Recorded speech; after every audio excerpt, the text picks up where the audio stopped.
And welcome back. Our next guest is an educator, author, and executive director of the Doris L. Morrow Academy. She joins us to share some tips on how parents can help their kids successfully reach their New Year goals. So please welcome to the show, Kimberly A. Morrow. Kimberly, welcome to the show. Good morning, Dr. Bob. Thank you for having me. Good morning, good afternoon, good evening. How are you? How you feeling? How you doing? I am wonderful. 2024 has already been so good to me. So It's I'm feeling beautiful. great. And we're celebrating 30 years here at BronxNet, so everybody's having a great time reminiscing and Yes. just thinking about all the things that we help to communicate to our audience over the years. Thank you for joining us, and we appreciate you. Now I know you're talking about New Year's resolutions for children.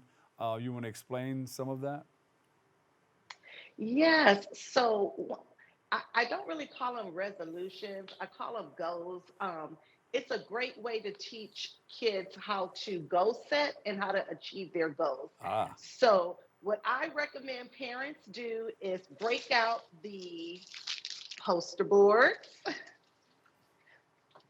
magazines, uh huh. scissors, glue, and have them create a vision board.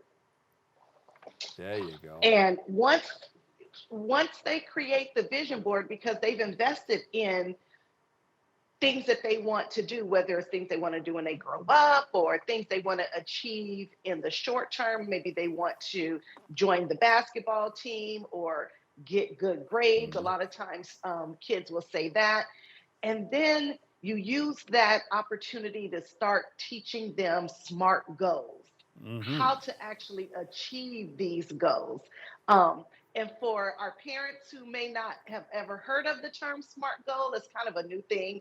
Um, those SMART goals are specific, measurable, attainable, relevant, and time bound. Now you do that each year during the new year, or you can do it all I throughout the year. Exactly. So I do it with my students every quarter. Got it. Okay. And so that way they have an opportunity to reset and come up with new goals. And the best thing about this, Dr. Bob, Mm-hmm. the goals were their ideas. Ah. So if I have a student, a child that says, I want to make all A's, and I'll say, it's okay to make some B's in there. And they'll go, no, no, no, I really want to make all A's. And then throughout the time period, I am holding them accountable. uh, And we're able to measure their grades because if a child says, oh, I want to get good grades, we can't measure a good grade because a good grade is relative, right? right. Uh, But if they actually say they want to make all A's, now we have a way to Then measure you that. Because pinpoint when they get their exactly what you report want. Yeah. card, we can see if they actually reach their goal. And if they get close to the goal, we celebrate that because maybe they did not make all A's. Maybe they made A's and B's. And that's okay too. Yeah. But the main thing is to allow them to come up with their goals and then come up with a plan of action to help them achieve their goals. Yeah. Then they will have made the grade. Exactly. Tell us about your parenting guide and how parents can better prepare their kids for a successful year. So I wrote the book, Eight Pearls of Wisdom, a Parenting Guide, and that is actually one of the chapters. It talks about SMART goals. Another thing is for parents to actually listen to their children. It sounds so me, menial. Like, oh, of course we're going to listen to our kids.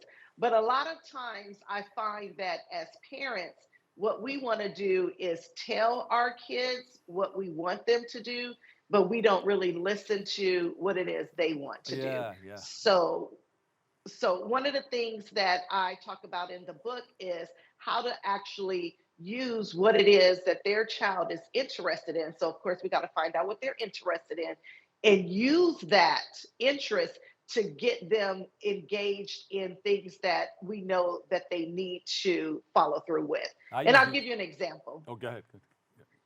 My son loved animals. He loved animals, and he had to do a report on the Civil War. And so I used his love for animals to get him to set up the Confederacy and the why am I drawing a blank right now? And the Union armies. The union. Okay. Exactly. So I allowed him to use the animals to set it up. And he actually began to learn about the Civil War because Uh-huh. I used what he was interested in. It's the identification technique. You find out what they like and you get involved. You said it. You said it in the beginning. The kids have prepared these storyboards. So how important is Exactly. it for children and parents to create a vision board? It is so important because we are visual people. And if we see things in front of us on a regular basis, so this is what I also tell the students Mm. and tell whoever I'm working with, because I don't just work with kids on this, I work with adults on this as well. When you create the vision board, you actually have to put it somewhere where you will see it every day. So it's not Ah, enough to create it and then stick it in a closet. No, you have to create it. It has to be somewhere front and center where every day you're going to see it and you're going to be reminded. And it's a great motivational tool. It's a fantastic motivational yeah, tool. I create a vision board every time I start a new project. yeah. Don't use the soap on the mirror in the bathroom when you have to go in and brush your teeth. You see all the stuff that you need. I know somebody who does that. The reminders right on the mirror, they're written in soap, the bar of soap. But no, it's a right brain experience. The right brain is more pictorial, and you put these pictures together, and the left brain comprehends and puts all that stuff together so it can communicate. Don't let me get too deeply involved through the cerebral. Never mind. But the left brain and right brain are working together on this visual. So that's Exactly. why it's so important to Exactly. put this storyboard or this board together. Exactly. And Yeah. then the next important thing is to make sure that you have your SMART goals, Yeah. because you want to make sure that you're every day working towards attaining those goals. Yes. And I just find it's a great way to teach students about goal setting, time management. I really use the vision board as my entryway to teach them other skills that are so necessary in today's world.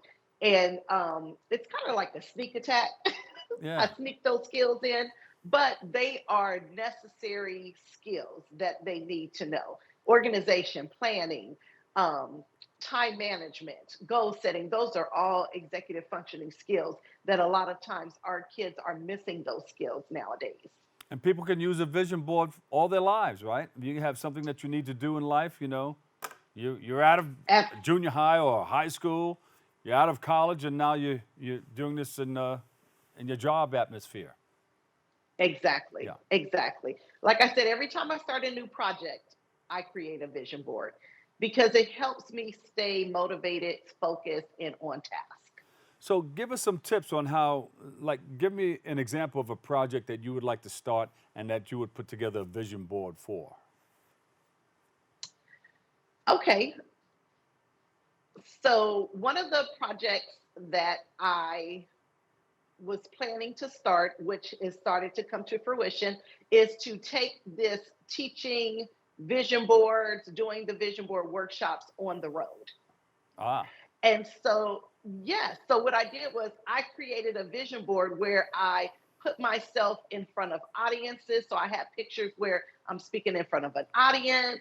I am talking to students. So I had different images of that on the board. oh, And it okay. actually, yes. So then I started to, so it's not just enough to have the pictures on the board, then you have to start doing things to get you in that position. So I began networking with people and sharing with people. I do vision board workshops. I've been doing them now for 5 years, Yeah. but I wanted to expand this and do them more than twice a year or 3 times a year. I Yeah. want to do them more often. So I just started going to networking events, and I've met people, and I now have a contract with Santa Monica College to do um, vision board workshops with their biotech department. So that is how the vision boards help me, because it helps me stay motivated, it helps me stay focused, and it helps me stay on task. You know what? This is like writing down your dreams. This is like active. Well, you have your dreams at night, then you have your active imagination during the day. Sometimes you're sitting there and you're thinking, and you go through the whole process. And sometimes you're driving and you don't know how you got from one place to the next because of this active imagination. But it's all written out and played out in your mind. If you take that and put it on that vision board, wow, you got something there. Yes. You got something different there. Yes. Yeah, I like it. I like it. So you're going to take it Yes. around the country, huh? That is my big goal. That's my big goal. And that's one of the things that we can expect in 2024? Yes. So we're going to speak that into existence right now. Woohoo! There you go. Where can we reach you? You got more information on social media or website? I do. So if you go to my website, kimamorrow.com, I have information on how you can book me as a speaker. I also offer the vision board goal setting classes. So it's a 6 week class for an hour per session. So parents can actually enroll their children to get these skills from me. And so that's how your listeners can reach me if they want to book me. Get the knowledge of what to say, how to be, and what to do. Get that vision board going Exactly. so that you can see, you visualize everything before you get there. Athletes do it all the time. They see what they're going to do. Boxers, before they get in the ring, see what they're going to go through, see what how they want the outcome to look like. And the football players, everybody does it, and sports too. So it's a wonderful thing. Exactly. Write it on out. Put it Exactly. out there. Visualize it. Do the vision board. Thank you so much, Kimberly A. Morrow, author, educator, executive director of Dorris L. Morrow Academy. Thank you, thank you, thank you. Thank you. You have a good day, and congratulations on 30 years. Yes, thank you so much. And we'll talk to you soon. All right, we'll take a break. I've got more open. It's all coming your way next.